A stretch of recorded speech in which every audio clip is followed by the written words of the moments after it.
Vicky Morales at Mel Tiangco nabigla sa balita.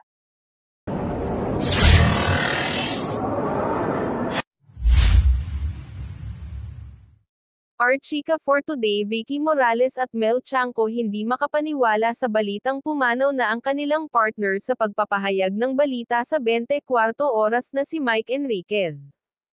Isang kakapasok lang na balita. Pumanaw na ang veteran TV host at radio broadcaster, na si Mike Enriquez sa edad na 72 anyos ngayong araw Martes ika-28 ng Agosto.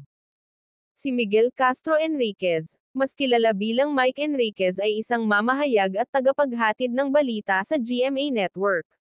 Siya ang isa sa mga nagbibigay ng balita sa 24 oras at ang host ng Investigador. Mayroon din siyang palatuntunan sa DZBB.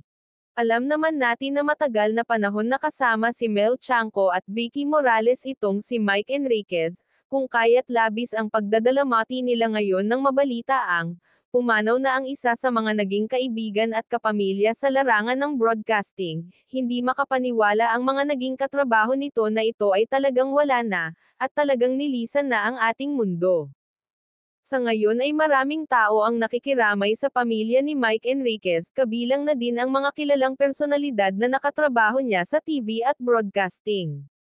This is our chika for today. Don't forget to like, share, comments, subscribe, and click the notification bell for more celebrity updates. Thanks for watching.